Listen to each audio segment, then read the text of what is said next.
मांस मछली तो मैं खाता नहीं जी। बहुत कम है ऐसे। जिम करता था आदमी, चाहे जिम करता है तो वो जरूरत होता है, लेकिन मुझे लगता है कि मुझे खाए हुए 3 महीने हो गए मांस मछली तो।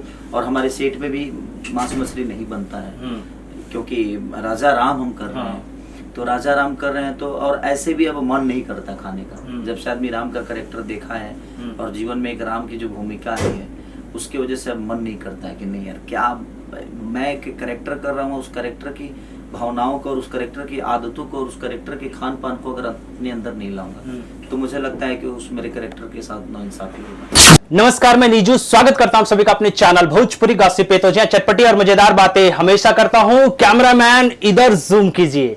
मर्यादा पुरुषोत्तम श्री राम, नया लुक, नया गेटअप, कई सारे सवाल हैं ऑडियंस की तरफ से और मेरे भी। लेकिन सबसे पहले भैया स्वागत है चैनल पर। चलिए, चैनल को देखने वाले जितने भी श्रोता हैं सबको दिल से प्रणाम और ऐसे ही प्यार और आशीर्वाद इस चैनल को भी दीजिए। सब्सक्राइब करिए ताकि हम हर वक्त आप सबसे इसके माध्यम से बोलते रहें, बात करते रहें और मिलते रहें। सबसे पहले भैया एक बात बताइए, आपको क्या कहा जाए, ट्रेंडिंग स्टार, हिट मशीन, क्या कहा जाए, या फिर एक नया नाम जोड़ा जाए प्रभु श्री राम? क्योंकि जो लुक आया है नो डाउट एकदम डिट्टो वाला मार्क है, नजर ना लगे काला तिल लगवा लीजिए आप। वो देखिए, ट्रेंडिंग स्टार, रिकॉर्ड मशीन या दुनिया जो भी चीज़ें तो ऑडियंस का प्यार और लोगों का मोहब्बत है। बट मैं एक कलाकार हूँ और कलाकार को जितना भी आप नाम दे दीजिए, हर सिनेमा में अलग अलग किरदार तो आदमी करता ही है। तो हम कलाकारों के लिए एक पानी की तरह हैं हम जी। कि हमें कोई रोक नहीं सकता, जी। पानी कभी रुकती नहीं और पानी के बिना ज़िंदगी बड़ा अधूरा है। जी।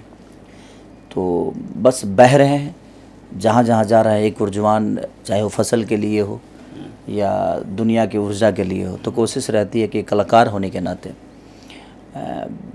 मुझसे जो कराया जाए या भोजपुरी के हित में जो चीज़ें हो वो मैं करूँ और सफल भी हो रहा हूँ लगातार।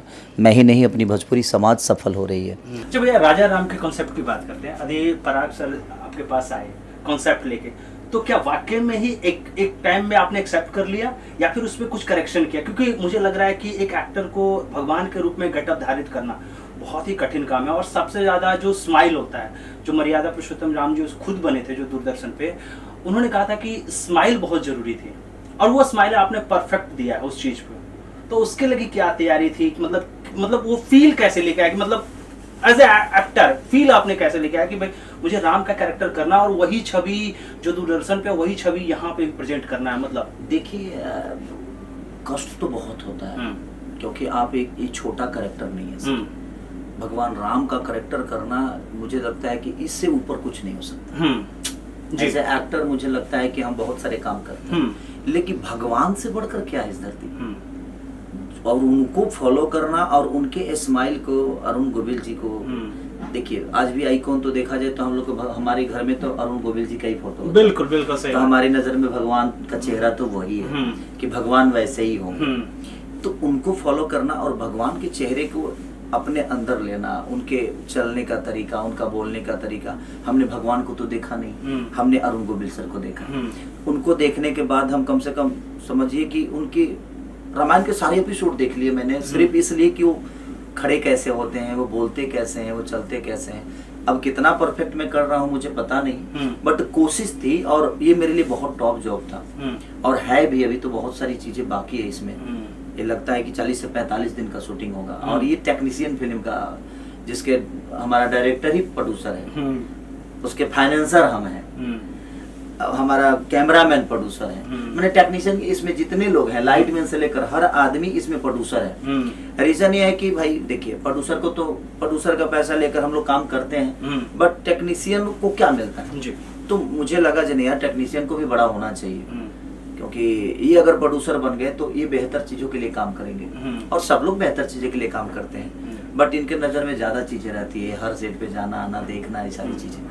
तो इसलिए राजा राम कैरेक्टर बहुत बड़ा कैरेक्टर है और राम, अब इसलिए राम का कैरेक्टर करना, तो मैं जब राम जी के गेटअप में आता हूँ ना सर, तो मेरे हाथ कांपने लगते हैं कि कैसे करूंगा। क्योंकि अभी मैं राजा बना, तुरंत मुझे राम बनना है, तुरंत दूसरे कैरेक्टर को प्ले करना है, तो वो सारी चीजें तुरंत जो होता है ना वो, क्योंकि देखिए हमारे पास समय बहुत कम होता है और उसी लिमिटेशन है, उसी लिमिटेशन राजा को भी प्ले करना है, राम को भी प्ले करना है, तो वो राजा और राम दोनों को प्ले करने में बहुत ज्यादा कष्ट तो हो रहा है, बट ठीक है, मैं कोशिश बिल्कुल 110% कोशिश कर रहा हूँ। अरुण गोयल जी ने एक कहा था इंटरव्यू में कि जब वो राम का कैरेक्टर किए हैं तो उन्होंने मांस मच्छी यानी जो सेवन होता है वो छोड़ चुके हैं। आप इस फिल्म को जब सुने तो आप क्या शूटिंग सेट पे आप इसको पूरी तरीके से जो मांसाहारी जो चीज होता है आपने इसको इग्नोर किया है या फिर क्या है ये, क्योंकि ये सवाल भावना से जुड़े होते हैं, तो आप इसको ये आप कर रहे हैं या फिर क्या है ये? देखिए, मेरा जहाँ तक सवाल है, ऐसे भी मांस मछली तो मैं खाता नहीं जी, बहुत कम ऐसे। जिम करता था आदमी, चाहे जिम करता है तो वो जरूरत होता है, लेकिन मुझे लगता है कि मुझे खाए हुए 3 महीने हो गए मांस मछली तो, और हमारे सेट में भी मांस मछली नहीं बनता है, क्योंकि राजा राम हम कर रहे हैं, तो राजा राम कर रहे हैं तो, और ऐसे भी अब मन नहीं करता खाने का। जब से आदमी राम का कैरेक्टर देखा है और जीवन में एक राम की जो भूमिका है उसकी वजह से अब मन नहीं करता है कि नहीं यार, क्या मैं एक कैरेक्टर कर रहा हूँ, उस कैरेक्टर की भावनाओं को और उस कैरेक्टर की आदतों को और उस कैरेक्टर के खान पान को अगर अपने अंदर नहीं लाऊंगा तो मुझे लगता है कि उस मेरे कैरेक्टर के साथ नाइंसाफी होगा। तो इसलिए ऐसे भी हम लोग कोई, हम मैं ही नहीं बल्कि मुझे लगता है कि यूनिट का एक भी आदमी मांस मछली छूला तक नहीं है जब से ये सिनेमा शुरू हुआ है, चाहे वो राइटिंग लेवल पे हो, क्योंकि राइटिंग में मैं लगातार बैठा हूँ, इसके गाने पे मैं लगातार बैठा हूँ, और एक पूरी कहानी मेरे ऑफिस में ही लिखी गई है, ये पूरे गाने ऑफिस में ही लिखा गया है। तो कहीं ना कहीं कोशिश है जो आदमी एक बेहतर सिनेमा का हिस्सा बने। अब ये फाइट 1 दिन का था, लेकिन इसको 4 दिन किया गया, इसके बाद भी 2 फाइट हैं, वो दोनों के दोनों 4-4, 5-5 दिन के फाइट हैं। इसमें गाने कम से कम 7 से 8 हैं, जो कि सिचुएशनल गाने बहुत ज़्यादा हैं। एक्चुअली भगवान राम का शादी होना, बन जाना, वन में रहना, राजगद्दी होना, वो सारी चीज़ें जो सिचुएशनल गाने हैं जो भगवान राम से जुड़े हुए, वो हमारी पारंपरिक गाने, वो सारी चीज़ें कोशिश की गई है। तो देखिए आगे भगवान का लीला क्या होता है। 2 हीरोइन है इसमें, सीता माता भी जो बनी है और एक सपना चौहान जी है। 2 हीरोइन के साथ केमिस्ट्री किस तरीके से होने वाली है? देखिए, एक आस्था की फिल्म है, तो आस्था की फिल्मों में हीरोइनों का ज्यादा वर्क तो होता नहीं है, क्योंकि भगवान राम की एक जीवनी है, तो उसमें सीता का कितना किरदार है वो सीता का निभा रही है। जो राजा के हीरोइन है, तो राजा बेसिकली एक राजा है, और उसकी जो हीरोइन है इसमें कई सारी 1-2 लड़कियां और आएंगी जो कि राजा के कैरेक्टर के लिए। लेकिन राम का कैरेक्टर, एक आदमी की जीवन कैसे होती है कोई राम से सीखे, धैर्य क्या होता है कोई राम से सीखे, मर्यादा क्या होती है कोई राम से सीखे। दिक्कत यहाँ है कि सर हम किताब पढ़ते हैं, अमन नहीं करते जी। आपको पढ़ने की जरूरत ही नहीं है, आप मत पढ़िए, आप बस अपनी जिंदगी से लड़िए, वही तो राम है।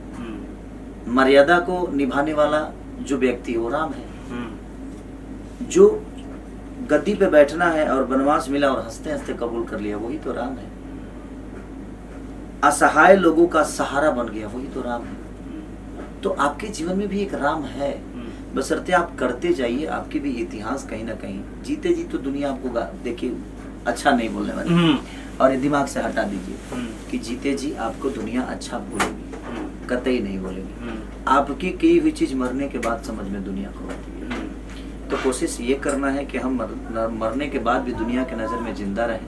वो कैसे रह सकते हैं, वो बेहतर करके रह सकते हैं, वो लोगों का हेल्प करके रह सकते हैं, असहाय का सहारा बन के कर सकते हैं। तो जो चीजें आपके हित में है, जो आपको लगता है कि नहीं ये गलत है, किसको गलत सही समझ में नहीं आता, तो आप अगर गलत है तो उसको मत करिए। आप भगवान राम का विचारधारा पे चलिएगा ना, तो मुझे लगता है कि जीवन में आप भी मर्यादा पुरुषोत्तम राम बन जाइएगा, क्योंकि उनका विचारधारा ही उनको हीरो बनाया।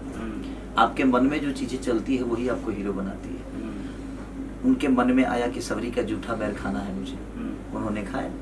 तो एक लोग अछूत बोलते हैं, लेकिन उन्होंने उनको माँ से संबोधित किया।